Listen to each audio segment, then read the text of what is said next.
Good morning, everyone. I had grand ambitions of FaceTiming Assemblymember Khalil Anderson in, but it's a little bit too difficult with the logistics. It is a privilege to be here at the Far Rockaway Beach 41st Street NYCHA houses, alongside the tireless workers, committed advocates who have dedicated themselves to keeping their neighbors warm. And I want to acknowledge the presence that we have here alongside me, not just of my Deputy Mayor Layla Bozarg and my Chief Climate Officer Louise Young, but also of our Queensborough President Donovan Richards, our Council Member Sylvina Brooks Powers, our TA President Miss Eugenia Gibson, and our NYCHA CEO Lisa Bova-Hyatt. Before I share how we are protecting NYCHA residents from the cold of today and the heat of the summer to come, I want to first speak about the cold spell that continues to impact our city. Today is the 13th day of this relentless cold. For 2 weeks, city workers and outreach teams have worked to shelter the vulnerable and the homeless from this weather.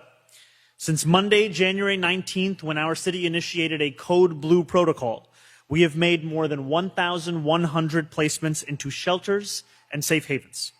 We have involuntarily transported 20 New Yorkers who were determined to be a danger either to themselves or to those around them. And yesterday, we announced the opening of a new safe haven site with 106 beds in Lower Manhattan. This site is critically important to providing more shelter options for New Yorkers who are resistant to staying in congregate settings. As of this morning, 17 New Yorkers have passed away outside during this Code Blue. In 13 of these cases, preliminary findings indicate that hypothermia played a role. 3 of these deaths appear to be overdose-related deaths, while 1 remains unknown.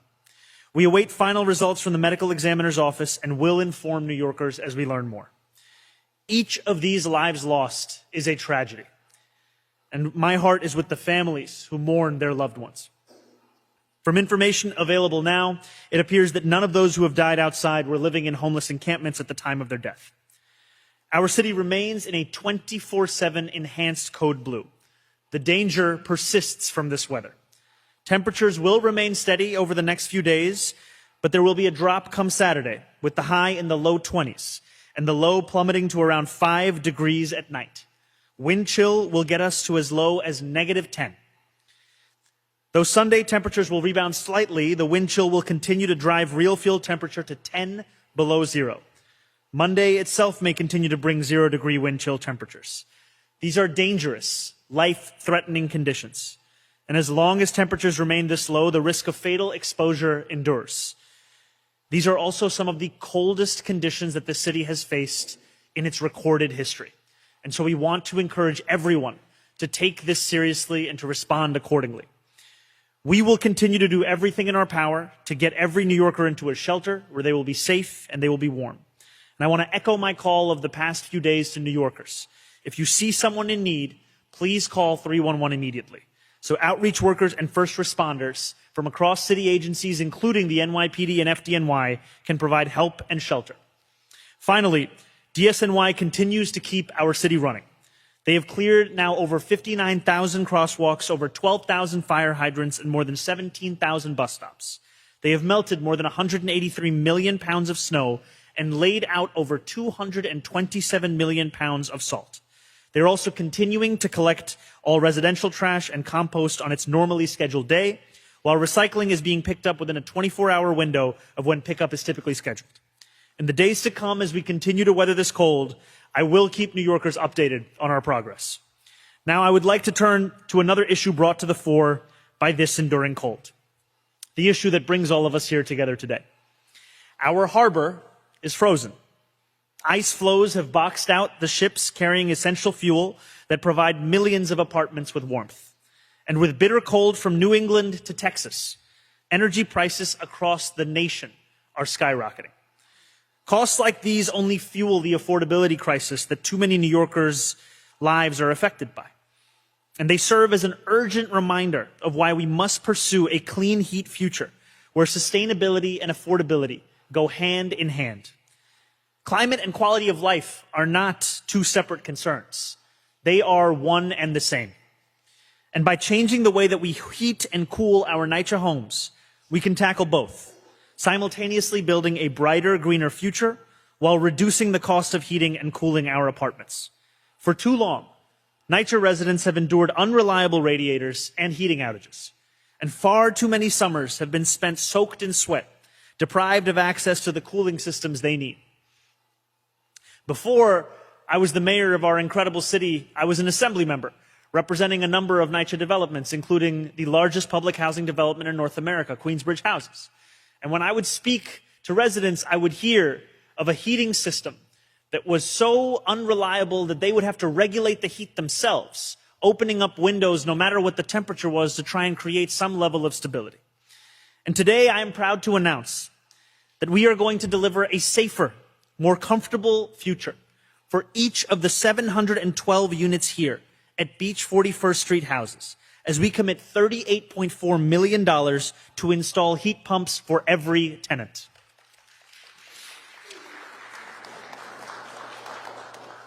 The need for this infrastructure is urgent. You can look no further than the leak from the existing steam system at this very property where we are gathered. Residents here at Beach 41st houses know the pain of a heat outage all too well. They deserve a heating and a cooling system they can depend on during the months of extreme weather. The outdated infrastructure in these buildings has outlived its useful life. And we are committed to fixing this steam leak as soon as possible while also delivering a more reliable system to the entirety of this campus. Now, unlike the fuel-based system here, heat pumps are a reliable source of climate control for individual spaces. And they offer a dual-purpose answer to questions of both cost and sustainability, providing efficient and effective heating and cooling while significantly lowering utility costs. As an assembly member, I visited Woodside Houses, which is where there was the installation of heat pumps. And what I saw in person was a transformation of quality of life for NYCHA residents. It was a transformation that they would speak of anecdotally, and it was also one that you could see in the statistics measuring the impact of this installation. Because those heat pumps, when they were first introduced, they yielded over 87% in energy savings. And what the initiative allowed for thousands of residents was not just to receive reliable heat, but to control the temperature in their homes for the first time, granting them autonomy that they had long otherwise been denied. And today's investment will accord that same dignity to thousands more New Yorkers and mark our intent to enact a clean energy heating and cooling system at NYCHA developments across the entirety of our city. We expect our Clean Heat for All program to reach over 10,000 New York City apartments by 2030. And I want to encourage tenants and homeowners across the 5 boroughs to consider the same. On average, when a household makes the switch from fossil fuels to heat pumps, in this country, they save between $370 and $1,000 per year. In a city where affording groceries, rent, and childcare so often feels insurmountable, hundreds of added dollars can make a difference. Today, we are one step closer to a future where no child need grow up in an apartment where the silence of the radiator means a brutal night of cold, where no senior needs to suffer through the suffocating heat of a July afternoon, and where New Yorkers find it just a little bit easier to imagine a life of dignity in this city that we all love. And I will close by saying a thank you to the elected officials that are alongside me, because they ensure that no matter how far a neighborhood may be from City Hall, that its issues, its priorities, its concerns are never lost in the conversations of City Hall. And today is one example of what it can look like when we as a city are committed to building out the vision that we know each and every New Yorker deserves. Thank you very much, and I will now pass it to our Deputy Mayor, Layla Bozarg. Thank you, Mayor. I too want to acknowledge and thank our TA President, Ms. Eugenia Gibson. Thank you so much for all your advocacy and work for your community. I also, in addition to the electeds here, want to acknowledge reps from Senator Sanders and Assemblymember Anderson's offices, so thank you for being here. As the Mayor mentioned, my name is Layla Bozarg. I'm the Deputy Mayor for Housing and Planning. It's really great to be here at Beach 41st Street Houses with you all today, and to have such a cross-section of our colleagues from across the city with us too. This property is a microcosm of the types of investments that we need to be making in public housing all across the city. If you walk just down the road, you'll be able to see the ocean. Beautiful and majestic as it is, it's also a reminder of the damage caused by Hurricane Sandy to this neighborhood a decade ago. And if you were to look just in the other room, as the Mayor mentioned, you'll see a steam leak that is the product of a heating system that is past its useful life. Put these together and you have a symbol of the aging infrastructure that truly needs repair and modernization, especially after decades of federal disinvestment in public housing. That's why we are so thrilled to be announcing today that we're investing $38 million in an improvement that's not just going to improve the quality of life for residents, but help us tackle the climate crisis as well. But maybe the most exciting part of this project isn't just what we're going to be delivering, but how it came to be. NYCHA's team knew that heat pumps had the potential to make a real difference for residents, but that it could be difficult to install given the building typology of NYCHA. So they used their purchasing power as the largest public housing authority in the country to create a competition for brand new custom model of heat pumps. And that's what's going to be being installed at Woodside houses, now going to be installed here, and soon will be installed in many properties across the city. This is the kind of innovative approach to using the city's scale and resources that we want to be bringing to this administration's work. And we're really excited to talk soon more about the housing plan. And today, we're just thrilled to be here and celebrate this major improvement for Beach 41st houses as a starting point. So with that, I'll introduce Lisa Bova-Hyatt, NYCHA CEO. Thank you. Welcome, everyone, to Beach 41st Street houses. Thank you, Mayor Mamdani, for your support as we strive to improve the quality of life for NYCHA residents. Thank you to Borough President Richards and Councilmember Brooks Powers for also standing with us. Thank you to the residents of Beach 41st Street, including Resident Association President Eugenia Gibson, for hosting us. It's so great to see you again. And thank you to the Beach 41st Street property management team, who work hard every day to foster a safe and strong community. My colleagues and I are laser focused on addressing the massive physical needs at our thousands of buildings, and we are using all of the tools at our disposal to transform our developments so residents have homes they deserve. At the heart of that work is collaboration. Thanks to the mayor and our other partners in city government, a $38 million investment will provide about 700 NYCHA families with state-of-the-art electric heat pumps. Thanks to this innovative technology, residents will be more comfortable in their homes and will be able to control heating and cooling in their own apartments. Along with these cutting-edge heat pumps, residents will receive a more reliable hot water system in every building. This highly efficient technology benefits everyone, from converting the development's heat and hot water systems from fossil fuel boilers to electric heat pumps, will reduce energy use by about 75%. By ultimately eliminating 4,000 tons of carbon dioxide emissions each year, it's like removing 860 cars from the road. I'm proud to inaugurate a new era in NYCHA housing because quality, efficient, and environmentally friendly heating and cooling should not be a luxury enjoyed by just a few. And so, through our Clean Heat for All challenge, we are installing 30,000 window heat pumps over the next several years, improving the quality of life for thousands of NYCHA residents while helping the city achieve ambitious and critical goals for cooling and sustainability. In addition to benefiting the environment, the initiative also supports communities, providing green-collar jobs and job trainings for NYCHA residents. I'm so pleased that through partnership, we are equipping our buildings and our residents for a successful and sustainable future.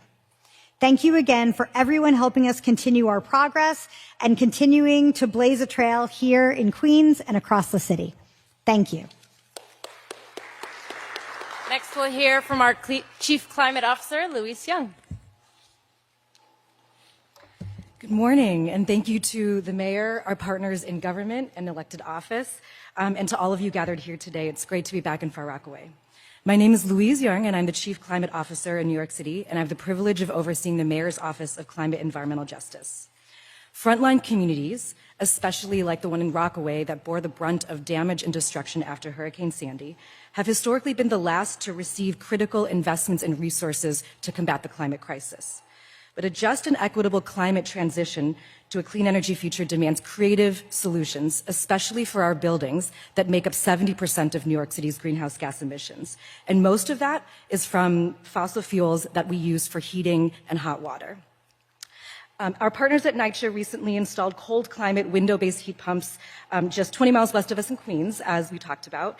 And these low-cost, easy-to-install and maintain equipment offer sustainable alternatives to traditional fossil fuel-based boilers. And now we're so excited to expand these benefits right here to Beach 41st Street houses. All tenants deserve the peace of mind of reliable heat no matter how frigid it is outside. And this announcement reminds us that we need solutions that end our reliance on fossil fuels. As the mayor referenced, this week the frozen waterways in the New York harbor disrupted the barges from delivering heating oil to the buildings that still rely on them. And without those ice-breaking ships from the Coast Guard, it would have been not possible to heat those homes in this cold snap. The transition from fossil-based heating to electric heat pumps is not only good for our climate, it's also common sense that will improve energy reliability and save money in our pocketbooks. And it's a necessity to stay safe in extreme weather, whether it's cold or hot. And none of this work is abstract. Today's announcement is fundamentally about investments that the city is making for a more sustainable and affordable future to prepare for our changing climate. And standing here today at Beach 41st Street houses, I see tenant advocates and neighbors and hardworking New Yorkers who are tired of shouldering the burden of being last when they are the first to experience the impacts of climate change. Reliable and affordable energy is climate justice, and our continued partnership with agencies like NYCHA will demonstrate what's possible when government is laser focused on delivering for New Yorkers. Thank you. Thank you, Louise. Now we're going to hear from our one and only Borough President, Donovan Richards. Thank you, Deputy Mayor, and welcome to the Rockaway. Sorry, Mayor, I couldn't give you a better summer experience thus far being out here, but we anticipate you'll come back to be on the best beach on the Eastern Seaboard, and that is Rockaway Beach. But let me start by just saying thank you. It's really good to have you here for your first visit as the mayor, announcing a historic amount of capital dollars to a community and a development that has been the most resilient, the very gem that we stand in for those of us who lived in the Rockaways and experienced Hurricane Sandy was this gem. It was completely destroyed.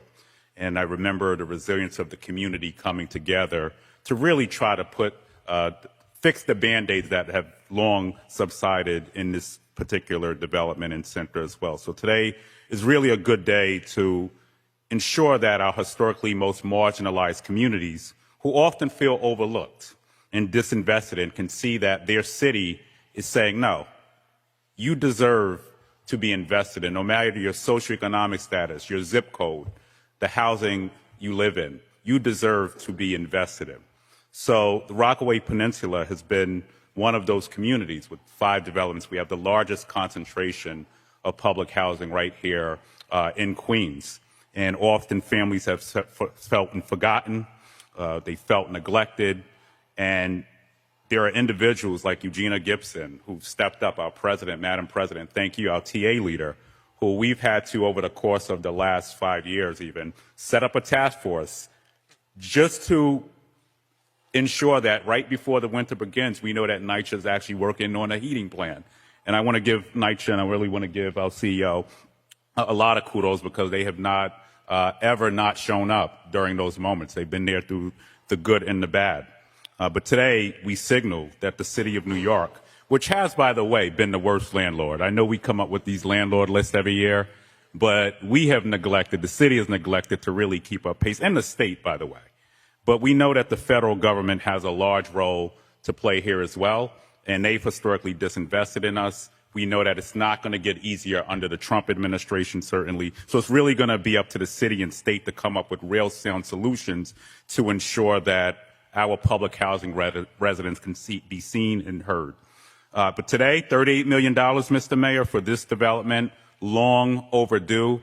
Eugenia will tell you that we are tired of calling the hotline, what is it, the 6, whatever that the number is, the number 6 line, telling residents to call that and put in tickets. Today, we now have, what was it, 666? CCC line. Sorry, we change the number and letters every year. But this $38 million investment is going to ensure that the quality of life of residents here it gets much better. And once again, regardless of whether or not we're in a historic cold snap like we are now, families deserve to be warm in the winter. No one should ever have to see their breath in their apartments. No one should ever need to use a space heater or, in particular, their oven to stay warm in the winter, which also, as we've been at several scenes across Queens, cause fire hazards. So this is also about safety and also a direct investment in the sustainability of our borough. And as the former chairman of the City Council's Environmental Protection, we've been steeped in this work for a very long time. We've made a lot of progress across the peninsula, whether that's building new developments with geothermal and solar energy. And we've certainly seen across the borough the benefits of having the heat pumps at Woodside, which during a period like this, as borough president, every year we were praying. And, faith without works is dead in my line of work. We would literally be praying that people's heat would work. And I want to say Woodside has seen a stark improvement over this winter. So we've upgraded the infrastructure here, and we have a lot more work to do. And when we talk about sustainability, the NYCHA complexes on the peninsula need to be on the forefront of those efforts. Once again, I want to just thank you, Mr. Mayor, for coming, making this your first stop. We always say Queens get the money, and Beach 41st Street is getting it today. Congratulations, most importantly, the tenants. And Eugenia, your fight was not in vain, and faith without works, once again, is dead. Congratulations. And finally, we'll hear from our council member, Ms. Sylvina Brooks-Powers. Good morning, everyone, and thank you, Mr. Mayor, and thank you to everyone who helped bring us together today. I will have to say you're starting this relationship off well. When I first moved to Rockaway, none of my friends would visit me unless it was the summertime. So if you came in the winter, that's love. And of course, I want to thank Ms. Gibson, our amazing tenant president here at the Beach 41st Housing, as well as all of the residents here, for their consistent partnership and engagement in this work. Today is about families, about the 712 households who deserve homes that are warm in the winter, cool in the summer, and safe all year round. For too long, too many NYCHA residents in Far Rockaway have lived with aging systems that don't meet the basic needs. When heat fails in the winter or coolant isn't there in the summer, it's not a minor inconvenience. It affects health, stability, and peace of mind. Families shouldn't have to plan their lives around broken infrastructure. This $38.4 million investment is about making sure they don't have to. By installing modern heat pumps in 712 homes, we're delivering reliable heating and cooling, lowering energy costs, and improving everyday living conditions. Tight here. These upgrades mean fewer breakdowns, fewer emergencies, and homes that function the way they should, consistently and reliably. And it's worth saying this plainly. Investments like this may not make for splashy headlines. They may fly under the radar, but this is what government doing the basics well looks like. When government stays focused, pays attention, and follows through, people don't have to carry the burden of accepting less. There was a problem here, government took it on, and today we're committing to fixing it. That's the job, and that's what people deserve. For seniors, it means safer, more comfortable homes. For parents, it means less uncertainty and fewer emergencies to manage. For children, it means a place to live that supports learning and rest and their ability to grow. This community has been clear about what it needs, especially in the winter. When the heat goes out, our office gets calls as well. We hear from the residents here, from the families in the neighboring NYCHA developments, from Redfern all the way up to the Hamels, facing the same challenges. Today reflects a response rooted in action. Action residents can feel in their homes every single day. We also recognize how much more we must deliver for the peninsula. From finally bringing a trauma center to Rockaway, residents to ensuring our infrastructure is truly climate resilient and built to last. So today, again, marks real progress, but we should be clear-eyed. This is a milestone, not a finish line. There is more work to do, and we intend to see it through. I want to thank you again, Mr. Mayor, and your administration for recognizing the urgency and for making an investment that directly improves the quality of life for NYCHA residents and Far Rockaway families. Thank you.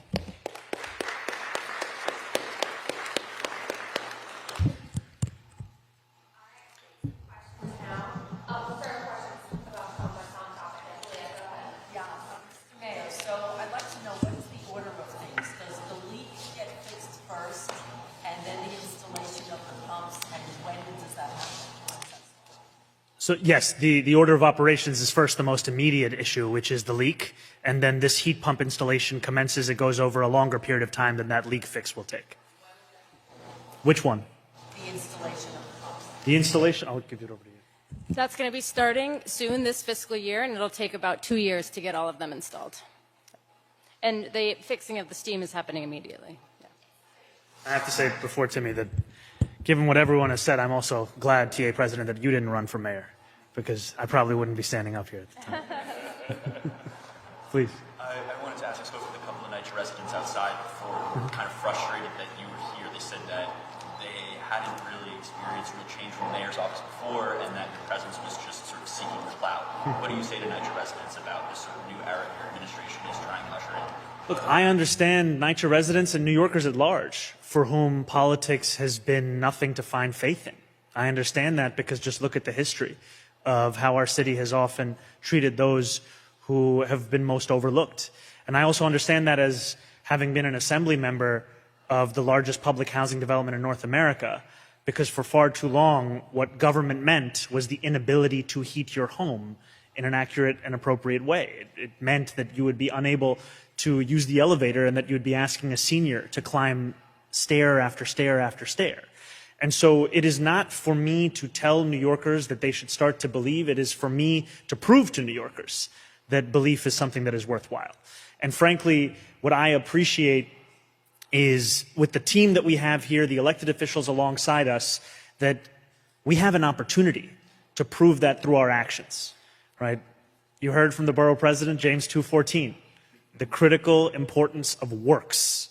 This is that work, and as the council member said, it has to continue. It has to continue until we have finally proven what New Yorkers have long been told, because New Yorkers, they hear a lot of talk. What they want to see is action. That's what this is about. Favorite Bible verse? I don't know if I should be getting in the business of picking my favorite Bible verse. It's up there. Hi, Mayor. At times, heat pumps can lose efficiency in below freezing weather conditions. I was wondering if there would be backup heat and cooling sources alongside the installation of heat pumps. So this is something that is critical infrastructure year-round. I'm going to pass it over to our Chief Climate Officer to add some more specifics. That's a great question. You know, heat pumps are very widely used across the globe.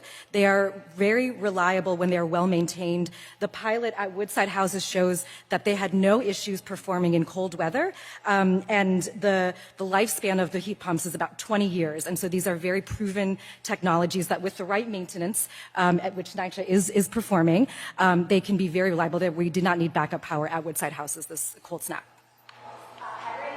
Hi, Mayor. Two on the cold, one on public housing. Please. First, have you been happy with how NYCHA and your government has responded to any complaints of heat being out, especially during this cold snap? And with things arguably getting even worse over the weekend, as you outlined at the beginning of this, are you bringing additional resources to bear to get people out of the cold? You were at a new shelter you mentioned yesterday, so you've announced some new policy. Are you doing anything different as it gets arguably worse? I think we are continuing to explore every avenue that we have to keep New Yorkers warm.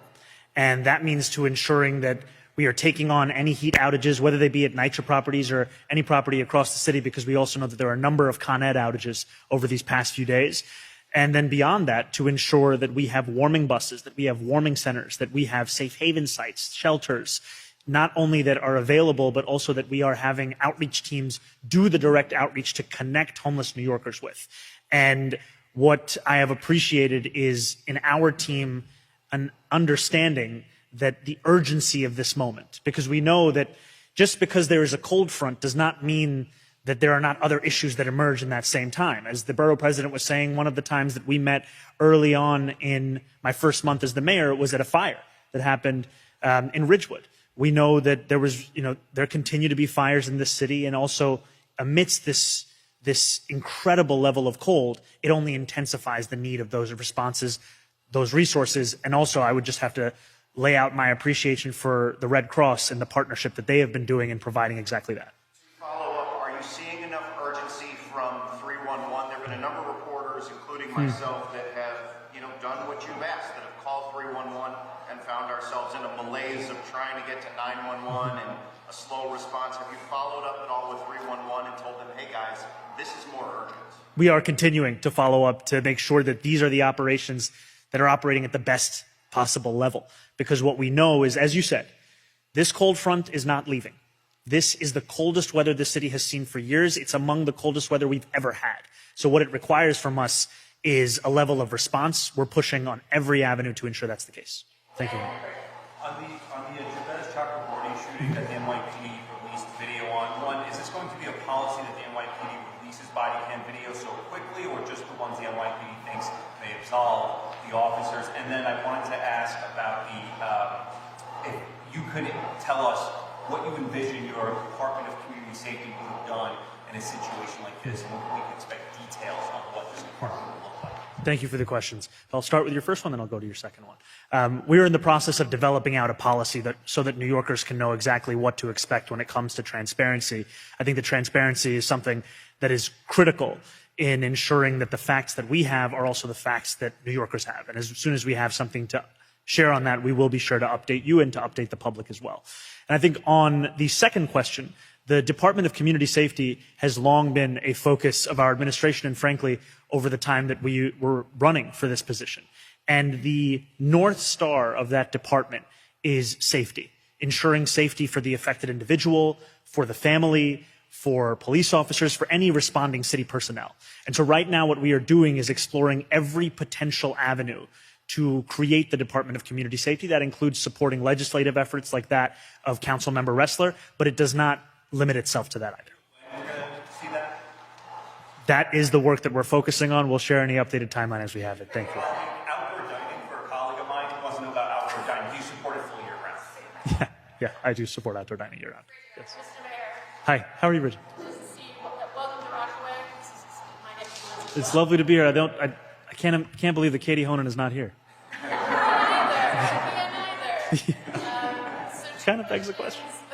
The first one is Rockaway related for my friends and neighbors. A lot of talk of the frozen harbor. If you crossed over the Crossway Bridge, you would have seen the frozen Jamaica Bay. The limited transit options here in Rockaway means that ferry service has been out since last week. Any updates on when that might resume? We know you can't control the weather, but concerns for when that might come back and what it means for those workers. And then I got a separate question. I think it only highlights the importance of every single mode of transit in this city, and also how, as the borough president and the council member have said, both today but also prior, how for too long the transportation needs of this neighborhood in our city have not been thought of when it comes to the focuses and the priorities of City Hall. And what I appreciate is in my conversation, in the summer with Borough President Richards, as well as having served with Assemblymember Khalil Anderson, the emphasis on the importance of buses also comes from neighborhoods like this, because we're talking about the need for a wide variety of modes. So I'll tell you, in terms of ferry service, a lot of this is dependent on the weather. I think what is very difficult is that we are seeing the kind of cold front that is not typical to follow the level of snowfall that we had. So we will keep New Yorkers updated. We want to expedite all of the avenues of transit. We also want to be safe in each and every decision that we make. I know you had a separate question. And so, totally unrelated, recently there was a series of fake AI-generated images depicting you and your mother with disgraced financier Jeffrey Epstein. They continue to circulate online.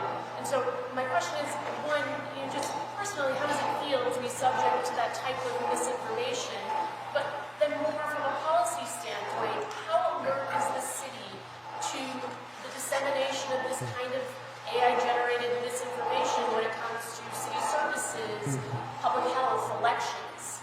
So I can tell you that just earlier this morning, I was having a policy conversation with our school's chancellor and his team on the question of AI within our school system. I also know that the governor had put forward a proposal in her State of the State around AI as it pertained to elections. So this continues to be work that we have to do.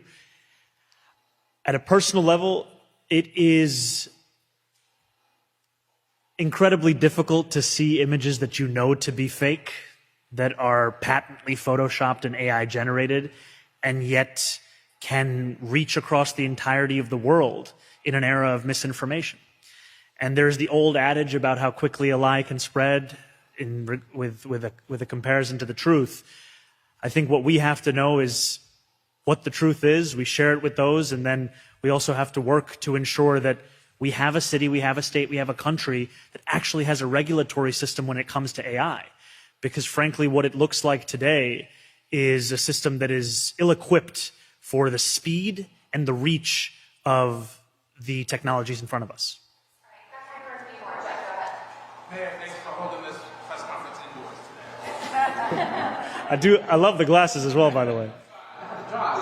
No, it's great. I wanted to ask, so I have two questions. Please. The question is about NYCHA.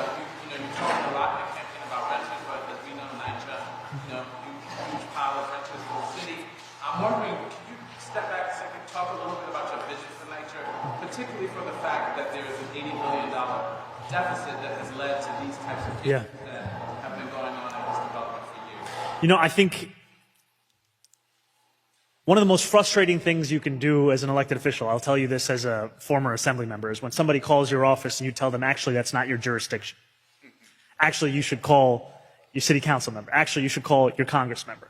And for too long with NYCHA, we have told New Yorkers both the truth and also the limitation of it. The truth being that there is an immense federal responsibility as it pertains to NYCHA.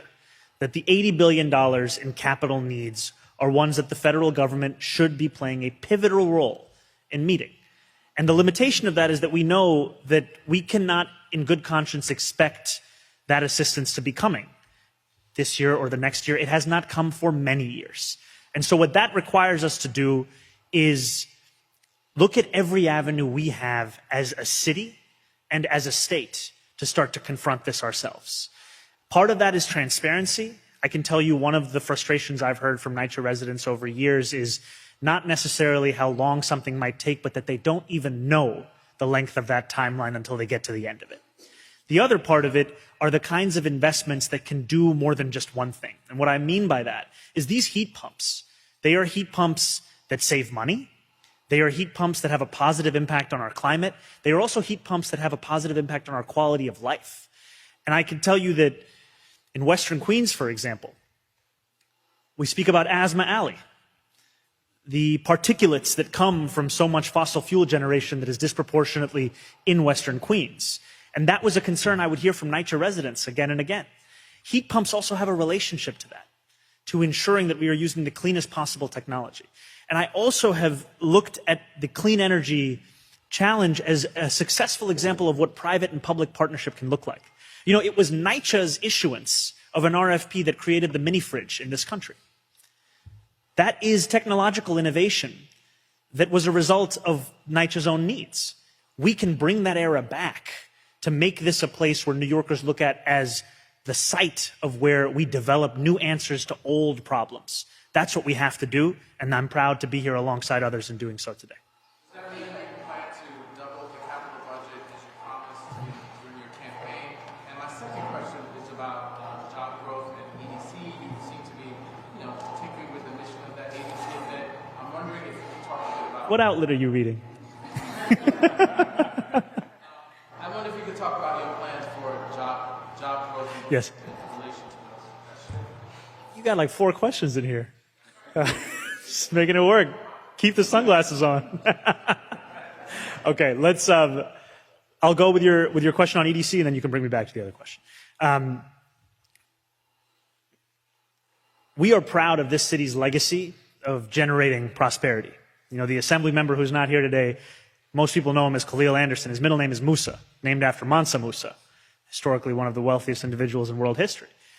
Now, what we want to do is to ensure that that prosperity reaches the lives of each and every New Yorker.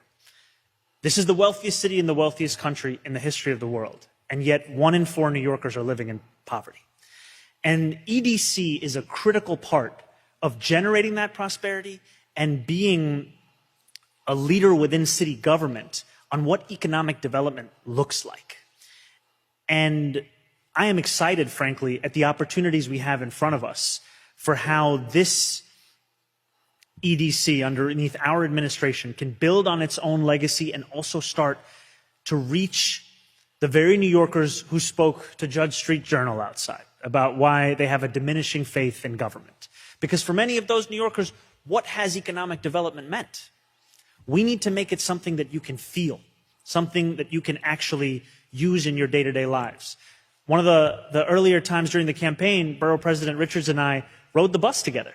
We talked about, with New Yorkers who were there, what making buses fast and free would look like.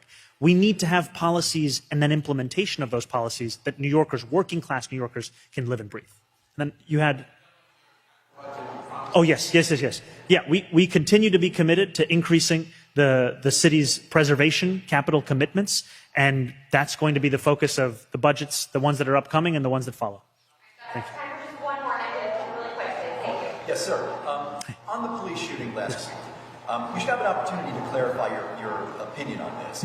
You're not being specifically critical of the NYPD's tactics in that encounter, or are you? What I am speaking about here is a mental health system in this city that burdens police officers with being the only form of response to issues of crisis such as these. And our focus has to be on safety. That safety extends to the affected individual, to the family, to the officers, to any additional responding city personnel. And I'll tell you as well that in a moment such as this, where we are sharing the facts that we know with New Yorkers, and we know that Jabez Chakraborty,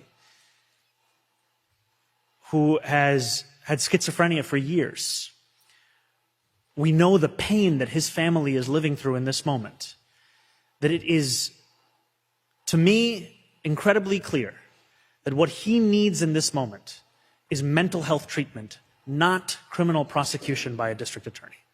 You would expect a police officer to respond to that call specifically. You've got, they're calling for involuntary removal, they're saying that he's breaking glass. I mean, you would agree, right, that a police officer should be responding to that? I think that the questions at the heart of our pursuit of the Department of Community Safety are looking to answer exactly what mental health crisis response should look like. And I think what we are seeing is what it does look like today. And we know that for far too long, we haven't asked these kinds of questions of this system. Those are the ones we're looking to answer with our work and our policies. Thank you so much.